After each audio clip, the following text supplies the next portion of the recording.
What's up everyone, it's Kelly and today I've got another swatch review for you. So today we are talking about the Holo Taco Magnetic Magic collection for winter 2022. Before we get into the details, if you haven't heard of Holo Taco before, they are a nail polish brand that was created by YouTuber Christine of Simply Nailogical, and all of their polishes are 5 free, meaning they are free of 5 of the potentially harmful ingredients that can be found in nail polish. They are vegan, meaning they do not use any animal derived ingredients, and they're cruelty free, meaning they do not test their products on animals.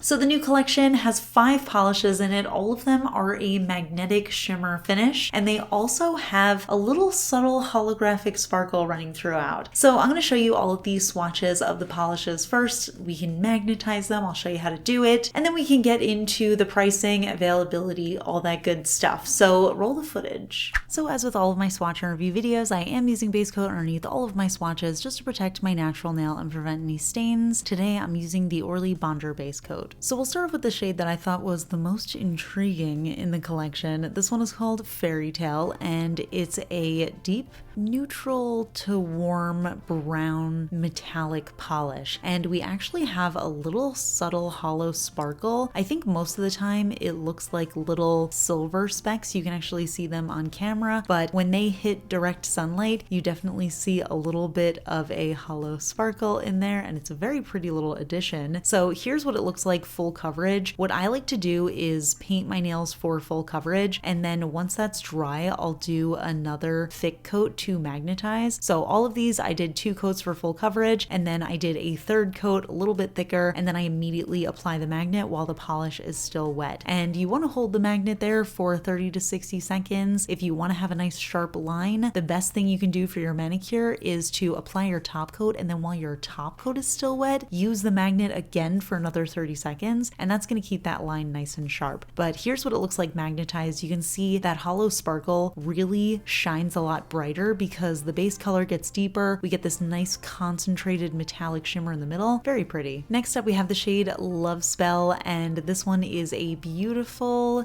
deep pink metallic polish. Again, we have that nice silver holographic subtle sparkle running throughout. You can see really well, and it also has that magnetic pigment in there that you can magnetize. And I have to say, I know this isn't technically a holiday collection, but this color to me feels like such a holiday shade. I don't know what it is about these metallic magenta pink kind of colors, but they always remind me of the winter holidays, and I think it is so pretty. I love that lighter fuchsia magnetic shimmer in there that really catches the light. So here's what it looks like, 2 coats full coverage, and once again I'm just applying a 3rd coat to magnetize it. And I have to say, as far as magnetic polishes go, this pink and brown I think are really beautiful and unique for it. I know we see a lot of the blues and the purples and the greens, but I don't have too many shades like this, so very excited to add this one to my collection. You can see once it's magnetized that base color gets a lot deeper and almost a little bit redder, and then we get that nice concentration of pink in the middle. Next up we have the shade Queen's Curse, and this one is interesting because we actually have a little bit of a duochrome shimmer going on in here. So we have this nice deep purple base color, and then we have this purple magnetic pigment that sometimes looks warm toned and sometimes looks cool toned. It's a little difficult to tell with just the regular painting on, but once I magnetize it you'll be able to see that it kind of shifts between being almost like a fuchsia orchid kind of color into being this cooler purple royal kind of color. And again, we have that nice, very subtle holographic sparkle in there. And like I said, in most lightings, I would say it looks like this nice little silver speck running throughout, but I think that really adds to the sort of spacey feel of most magnetic polishes. So I think that's a really fun little addition. And then of course, in the sunlight, it gets nice and rainbowy and sparkly. So here it is magnetized. You can see a little bit better on the left side. You can see a little bit more of that warmer tone, and then on the right side you can see a little bit more of that cooler tone. So very pretty magnetic shade here. Next up we have Twice in a Blue Moon, and this one is a classic blue metallic polish. Again, we've got that magnetic shimmer running throughout, and then we also have a little hint of that silver hollow sparkle. Now this one I would say is the most sheer out of the polishes in this collection. So I did slightly thicker coats. I think I managed to to get it opaque enough in 2 coats that I could go in with a 3rd coat and magnetize that one. But if you have longer nails, you might want to do 3 coats for full coverage and then a 4th coat to magnetize. But it's a really pretty shade. It's a nice classic color. It's very similar to the new ILNP Blue Magnetic. So if you guys want to see a comparison short, definitely let me know in the comments and I can do that. But here it is magnetized. And again, concentrating that magnetic pigment to the center of the nail really deepens the color, and it adds a little spacey galaxy sort of vibe with the little silver hollow flecks that look like stars. And last but definitely not least, we have the shade Wicked Potion, and this one is a green magnetic metallic polish, again with those silver hollow specks running throughout. And I think this one actually ended up being my favorite in the collection. You know, I love a good green nail polish, and I especially love a really deep foresty kind of green. It feels nice and mysterious. I love the way that this one looks even without magnetizing it. It's just such a deep and mysterious color, and I think the name fits it perfectly. And I also love just how when the light hits it, you get that really vibrant green color as well. So here's what it looks like in 2 coats, and then I'm going to apply my 3rd just to get that nice thick wet coat to magnetize. And once you magnetize it, it looks so deep and murky and awesome, and then you get that nice magnetic pigment right in the middle that shines so brightly, and it gives such a cool effect. Somehow it does end up looking pretty spacey even though it's green, but I absolutely love this one. Can't get enough of it, so I'll probably be wearing it a lot. So here are all of the shades together, and I really enjoyed this collection. I think we have a nice first set of magnetics going here, and it's a nice color scheme. One thing I did notice about these polishes is that the magnetic pigment wasn't super strong. It was a little bit softer, so some of the lines were a little bit more concentrated than others. You can see definitely in that blue shade and a little bit in the purple as well that it was a little bit more of a subtle shift. And I find that to be pretty common when it comes to brands that are doing their first magnetic polish. So I don't mind it at all. I think it gives a nice variety. If you want a nice sharp line, you can go for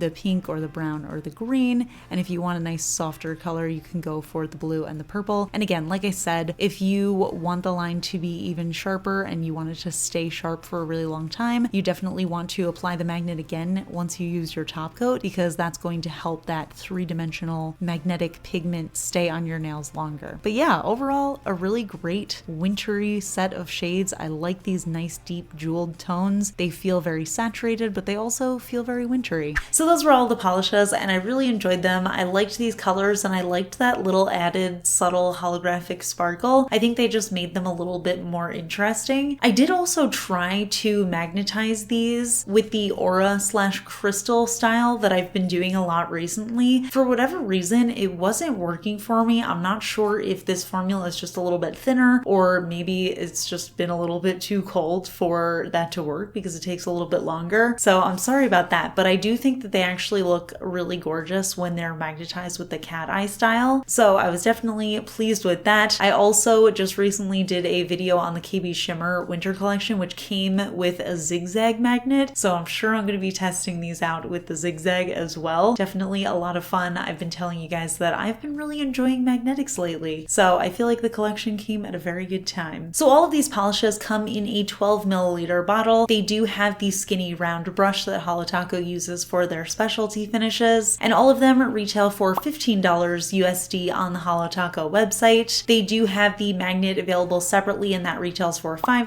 USD, but I believe if you purchase one or more magnetic polishes, you do get the free magnet with your purchase. So that's really awesome. You do need specifically a nail magnet in order to use magnetic nail polishes, but once you have one, you can use that for any brand. So it's definitely awesome to have one just so you can use it for all of your magnetic needs. They also have the collector's box if you do want to buy the whole set. It's just a really pretty little box that says, "Do you believe in magnets?" And this retails for $75 USD, and it comes with the 5 polishes as well as the magnet. So yeah, I really enjoyed these. I think they're nice, pretty wintry shades, and I also love the way that the polishes look without the magnetization, which I'm finding I've been really enjoying with magnetic polishes, is having the option to magnetize them or not and still like the way that the polishes look. So definitely appreciated that as well, but I'm curious to hear what you guys think of these. Which color is your favorite? Are you planning on picking any of them up, or have you already? Definitely let me know in the comments. We can chat about it. If you enjoy my swatch and review videos, please give this one a thumbs up. It lets me know I'm doing a good job. And if you're not already subscribed to my channel, please consider subscribing. I put out new videos every Tuesday, Friday, and Sunday. And a huge shout out to my supporters on Patreon, my Royal Astronomer Amanda M, as well as my Cosmic Admirals, Rocket Man's Daughter, Paula, Ken, and Rosie. I really appreciate your support, and I'll see you all in my next video. Bye. Today's fun fact question comes from Patreon supporter Kat, and Kat wants to know, do you record a bunch of videos at once or just like one at a time? And if you do several at once, do you change your top and makeup before every video? It really depends. Ideally, I would like to film 2 or 3 videos at a time because it just takes a lot of time to set up my lights, and I wear a lot of makeup for these, so it takes a lot of time to put on the makeup. But it does take me a long time to do the swatch portion as well, which I've talked about. It usually takes me like 20 to 30 minutes per polish. So sometimes I don't always have multiple videos ready to go for doing the intros and outros, but there have been times, including today, that I am filming a few videos at once. So basically what I do to make it not seem like I'm just sitting here filming the same intro and outro over and over again is I do change my shirt. I usually change my accessories, either like my rings or whatever I'm wearing, like my choker, my necklaces, my bracelets, whatever. And then I'll try to do like a slight variation on my makeup. Either I'll change my lip color, because recently I have been wearing a lot of fun lip colors, or I'll just do like something different in the inner corner, or I'll try to like slightly change the color of the eyeshadow. So I don't like to look the same in every video. I feel like I'm exposing myself here by saying this. But yeah, I mean, ideal situation is I like to film 2 or 3 at a time, but a lot of the times I do just end up doing 1 at a time because it takes a long time to do the other parts of the video. So once I have like the swatch portion done, I usually just dive into the intro portion so I can start editing. All right, I'll see you all in my next video. Bye!